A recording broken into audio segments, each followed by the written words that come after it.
strong language in a Change to the Build episode now on BBC Two, as Stewart Lee puts himself on the comedy firing line.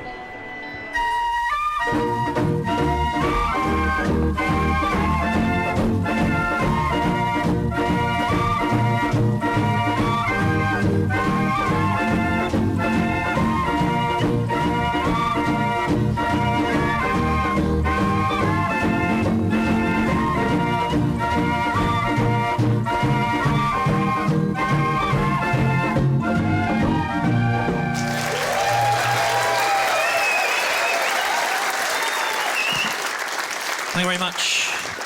I'm Stewart Lee. Welcome to this, Stewart Lee's comedy vehicle, of which I, Stewart Lee, am the driver, but I currently have 9 points on my licence, so I won't be taking any risks at junctions.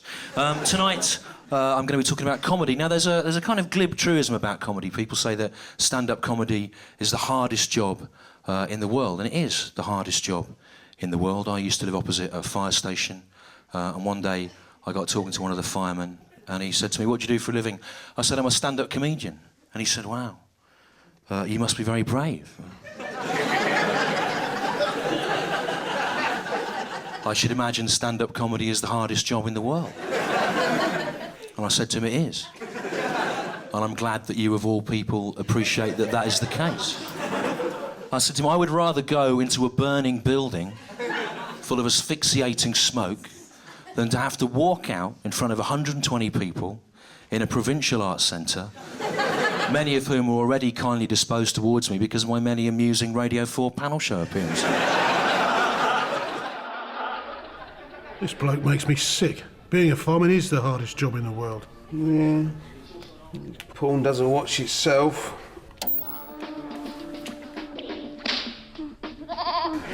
But it is the hardest job in the world, stand-up comedy. It's also an art form, I would like to think. Historically, stand-up comedy was one of the great American art forms, one of the great indigenous American art forms of the 20th century, along with jazz and comic books and the senseless high school massacre.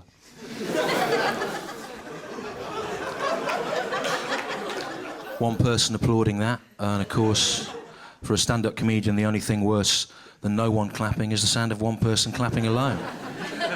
Suggests that what you're doing has some artistic value, but very little commercial future.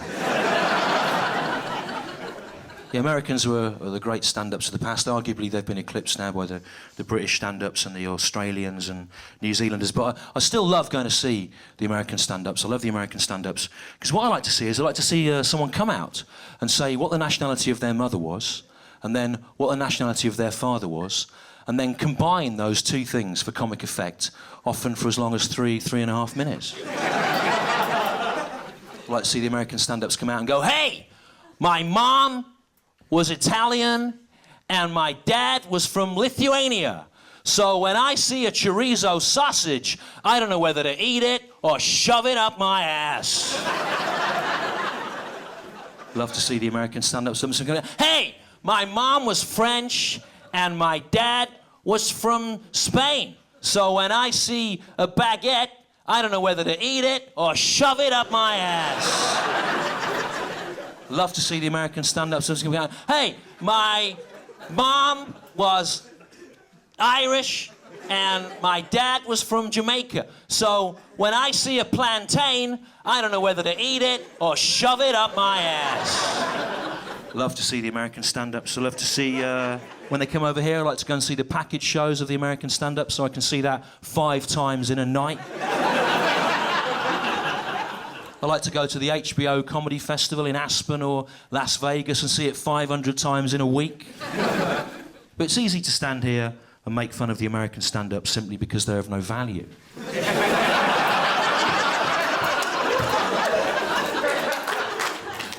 But historically, American comics were the masters of the craft. By the end of the 1980s, the glory days of American stand-up were over.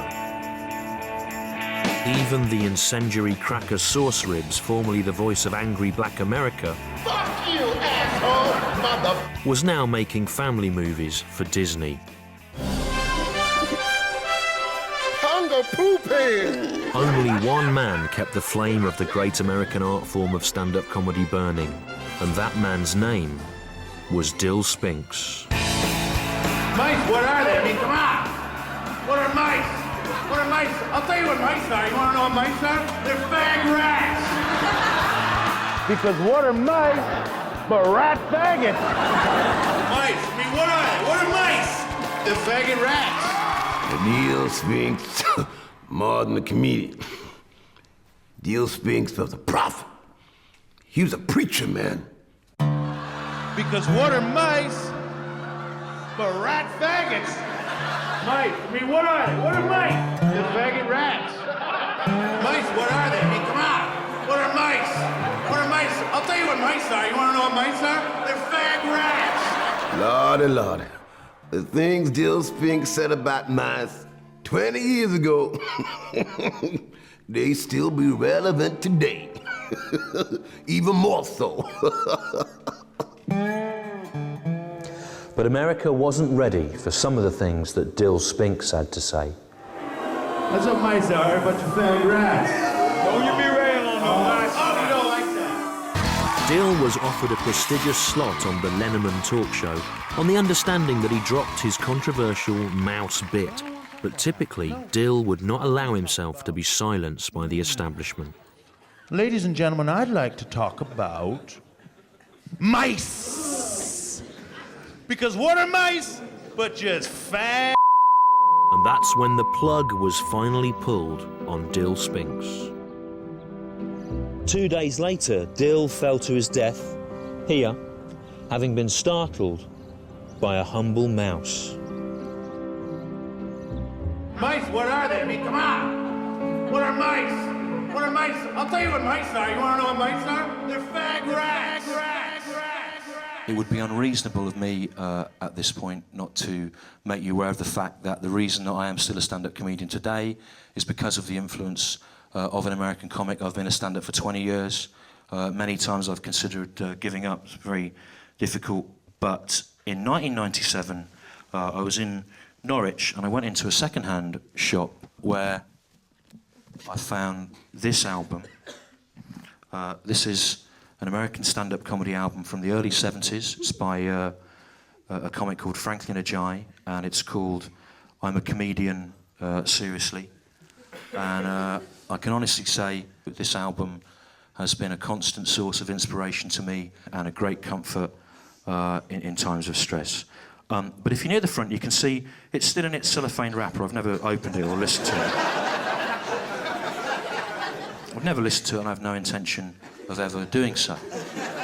But it is a great source of comfort and inspiration to me nonetheless. There's two things that I like about this album. First of all, I like the cover. It's called I'm a Comedian, Seriously, and on the front there you can see Franklin Ajayi, and he's smiling, he's happy, isn't he? But he's not gone mad, he's sort of just reasonably content, isn't he? Mildly. He's about as happy as you might be if you'd invited some people round and, I don't know, you'd made them some mash, and one of them had said, "This mash is nice, Franklin." You go, "Yeah, I put a spring onion in it." "Yeah, nice mash." I'm a Comedian, Seriously, the back, very different image. See that very serious face on the back. Well, it's not overly serious, not like suicidal, he's just mildly sort of pensive, isn't he? He looks about as serious on the back there as you might look if, I don't know, you'd invited some people round and you'd made them some mash. And one of them had said, "Are you sure you boiled these potatoes?"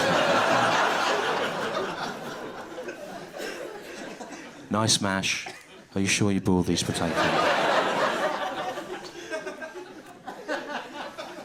The other thing I like about this is the sleeve notes, which I genuinely think are brilliant, and tell me as a stand-up and you as consumers of comedy all you really need to know to understand what it is you're seeing. He writes, "I feel that the two pictures on this album," that's that one, remember, nice mash, and did you boil these potatoes? "I feel that the two pictures on this album convey accurately the contrasting mental processes of a comedian during a performance. That's the two processes there. So let's just think about that, right? Because you come out, you go, let's go and see the comedy. Ah, that'd be funny, right? Then we'll get some chips on the way home. We're artists at work. This makes this clear. There are at least two processes at work here.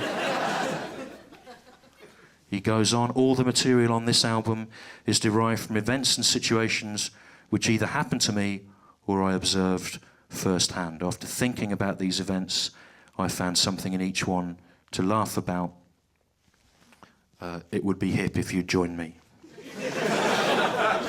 Yeah, have a good old laugh at the archaic language, but think about what he's saying, right? You don't just come out as a stand-up and go, oh, I saw a cat today, that was funny. No, you have to take that material and process it and apply an artistic process to it, and only then can that raw material become a comedy routine. We're artists at work, working with artistic processes.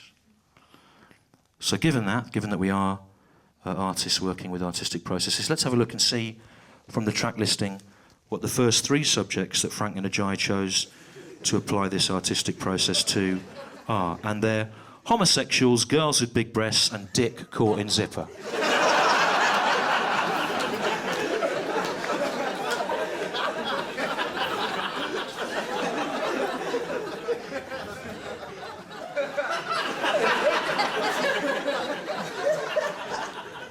Homosexuals, girls with big breasts, and dick caught in zipper.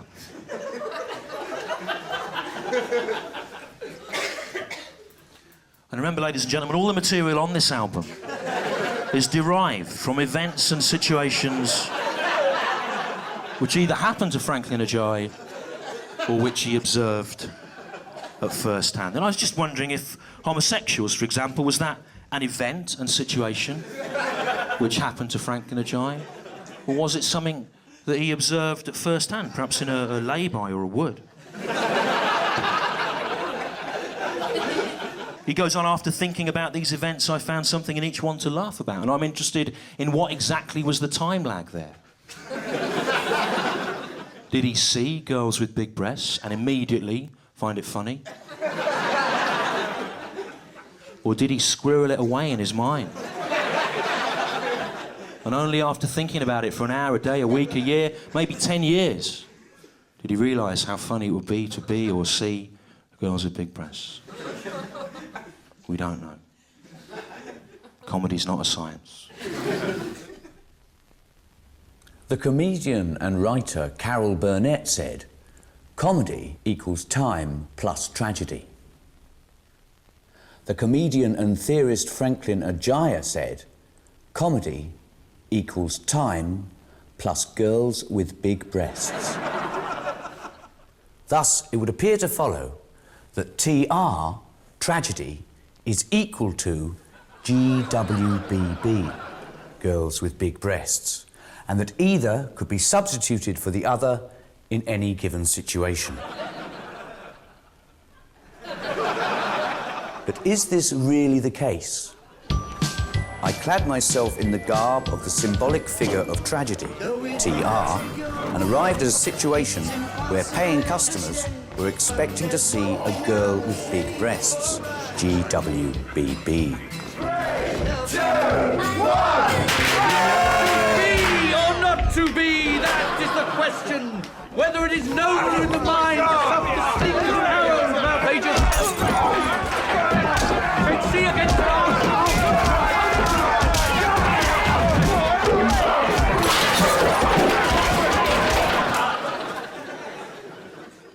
Likewise, dick caught in zipper.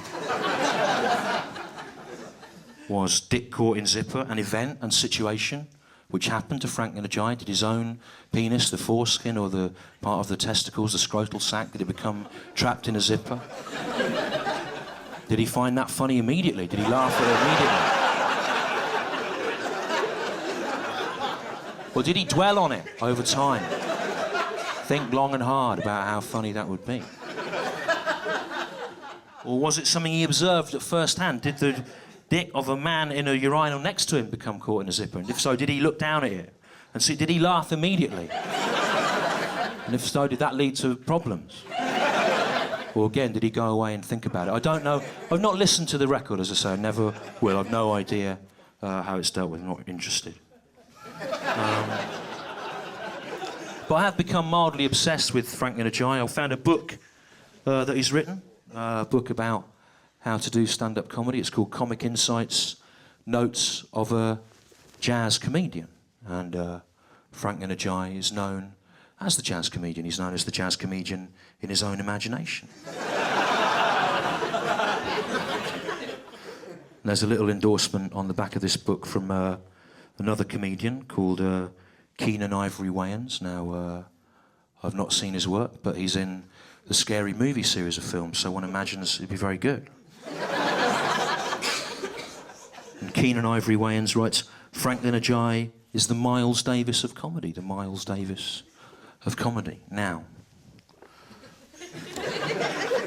with the best will in the world, I don't know if it's possible for there to be a Miles Davis of comedy. Miles Davis had a 50-year career in jazz, during which he outlived every major stylistic change. He initiated many of them from bebop and hard bop in the 50s through to cool jazz and the modal jazz of the 60s, and invented jazz fusion. At the time of his death, he was working with hip-hop artists, and with the best one in the world, I don't know if there's ever really been an artist comparable to that in stand-up. You know, it's a very different thing. And if you look at this, this is the 50th anniversary edition of Miles Davis's best album, Kind of Blue. You know, I mean, the whole vibe is completely different. It's not, you know, I mean, the tracks on here, they're things like Flamenco Sketches, which was Miles Davis's first attempt to work with Spanish guitar. Transcription is entirely different. There aren't tracks on here called Homosexuals and Girls with Big Breasts. It's entirely different. Although, weirdly, this 50th anniversary edition comes with extra tracks, and there is a studio outtake there called Dick Caught in Zipper. On which, weirdly, John Coltrane is playing an alto. A couple of people laughing at that, of course, because Coltrane's normal horn of choice in the classic Miles Davis quintet was the tenor. Cannonball Adderley normally played the alto, so a little joke about jazz there. So who's the jazz comedian now?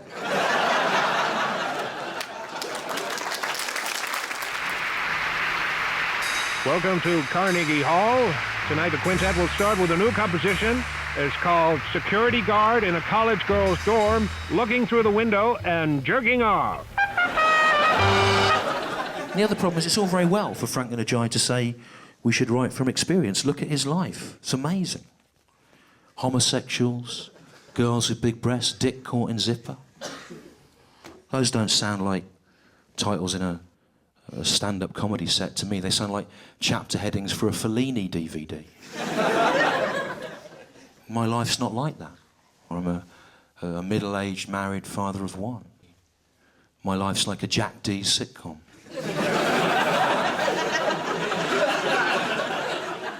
It's mundane, it's middle-aged, and it's exactly copied off Curb Your Enthusiasm. To the point where you'd think someone would have been sued, really. This is the kind of thing that happens to me now. This is what my life's like. I was in Worcester a couple of months ago, and I got caught overnight. I had to stay there against my will. I went into the Travel Lodge, the Worcester Travel Lodge. I said, have you got any rooms available here tonight in the Worcester Travel Lodge? And the Worcester Travel Lodge woman behind the counter in the Worcester Travel Lodge said, I don't know.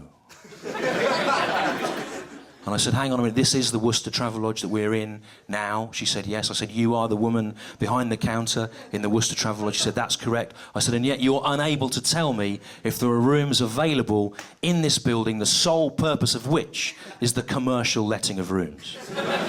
She said, that's right. I said, that's all you need to know for your job. In fact, any other information might be superfluous. She said, that's the case. She said, I agree, but the whole thing's done by centralised bookings. You can only book a room by phoning up or through the internet. And I was absolutely furious momentarily. The sheer stupidity of a Travelodge where you were unable to book rooms at the counter in the Travelodge. I was incandescent with rage, and then I thought for a minute, hang on, this is great. Because this is exactly the kind of thing that a 40-year-old stand-up comedian should be writing material about. I thought, yeah, I might come at it from a bit of an oblique angle, you know. I might write a 70s-style comedy sketch where a bloke goes into a shop that sells only apples and says, have you got any apples available? And says, I don't know, you'll have to ring the National Apple Office. You'd like to see that, wouldn't you? I hate the Travelodge. I'm a 40-year-old stand-up comedian and I hate the Travelodge. No one wants to stay in the Travelodge by choice. It's always a last resort. No one's thinking, I'd love to stay in a room so blandly anonymous that it looks like the burial chamber of the king of an ancient civilization which valued above all bland anonymity. The blandly anonymous burial chamber of a blandly anonymous king of a blandly anonymous civilization, his grave goods to take to the other side, simply 3 individually wrapped biscuits, a sachet of shampoo and a remote control. I'm a 40-year-old stand-up comedian and I hate the Travelodge. It's come to that. I set about trying to destroy the Travelodge. I went into my Travelodge room and I got the individually wrapped biscuits and I chewed them up in my mouth until they were a paste, like a wasp would do. And then I gunged the paste into the electrical sockets in the hope of inconveniencing someone at a later date. I'm a 40-year-old stand-up comedian and I hate the Travelodge. I went into the Travelodge and I took down all the signs that say, in the event of a fire, your nearest exit is here, in the hope that future customers of the Travelodge would die, therefore destroying their customer base. I'm a 40-year-old stand-up comedian and I hate the Travelodge. I hate the Travel. You know, it says, please don't waste towels because of ecological issues, only put them in the bath if you'd use them. I didn't use them and I still put them in the bath. To try and waste their money to drive them out of business. I'm a 40-year-old stand-up comedian and I hate the Travelodge. I went into the Travelodge room, I threw the television out of the window, but I forgot to pull the plug up and it bounced back and hit me in the face. I'm a 40-year-old stand-up comedian and I hate the Travelodge.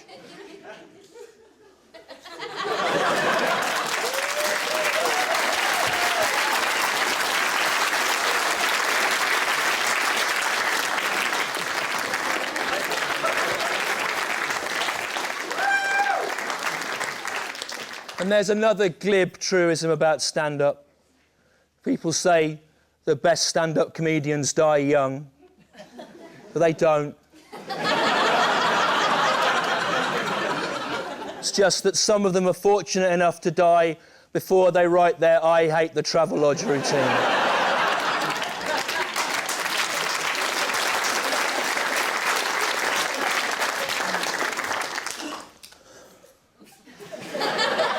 I wish I was dead.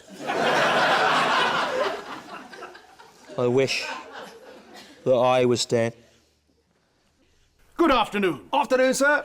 May I have one bag of these lovely red apples, please? That depends, sir. On what? On whether I have any apples in stock, sir. There are literally dozens of apples here. Why, I can see them with my very own 2 eyes. That's as may be, sir, but I'm afraid you'll have to call head office to find out if I've got any available to sell, sir. Head office? Yes, sir, the National Apple Office, sir. What? But this is ridiculous. You can't expect me to just look and see if I've got any apples, sir. My job is to sell apples, not to know if I've got any apples to sell, sir. Oh, good heavens, man. That's the number, sir. Oh, very well.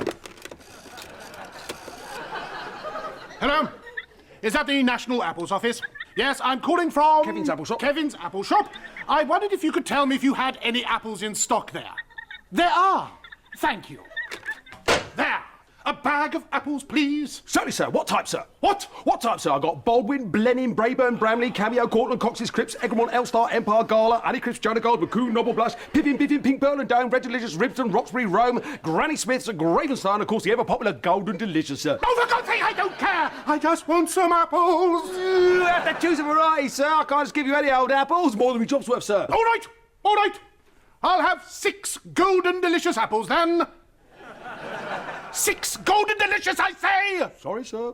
What? You can't expect me to know if I've got any gold delicious in stock, sir. But this is ludicrous. Does that mean I have to call the National Apples Office sir. again? Yes, sir, yes, Very sir. well. Hello? Is that the National Apples Office? Yes, I'm calling from Kevin's Apple Shop. I wanted to know if you had any golden delicious apples in stock there. No? Oh. Oh, dear. Well, ask what I do have in stock then, sir. Very well. Which varieties do you have in stock there? Yes. Baldwin, Blenheim, Braben, Bramley, Cameo, Cortland, Coxes and Cripps. Egremont, Elstar, Empire and Gala, Honeycrisp, Jonah God, Macoon and Noble Blush. Pippin, Biffin, Pig, Pearl and Doan, Red Delicious, Ripston, Roxbury and Rome, Granny Smith and Gravenstein. Thank you.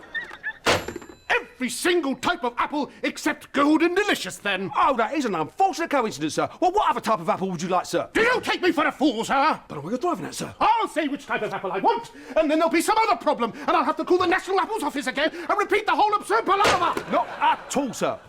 Honestly? On my dear old mother's grave, sir. All right, I'll have 6 Granny Smiths, then. You certainly can have, sir. Here you are, sir. 6 lovely Granny Smith's apples, sir. Might I have them in a bag? Beg your pardon, sir? A bag! Might I have my apples in a bag? Sorry, sir? A paper bag! A paper bag, sir? Yes, a paper bag, like one of those over there! You can't expect me to know if I've got any paper bags, sir. I'm afraid you'll have to call the National Paper Bag Office, sir. Ah!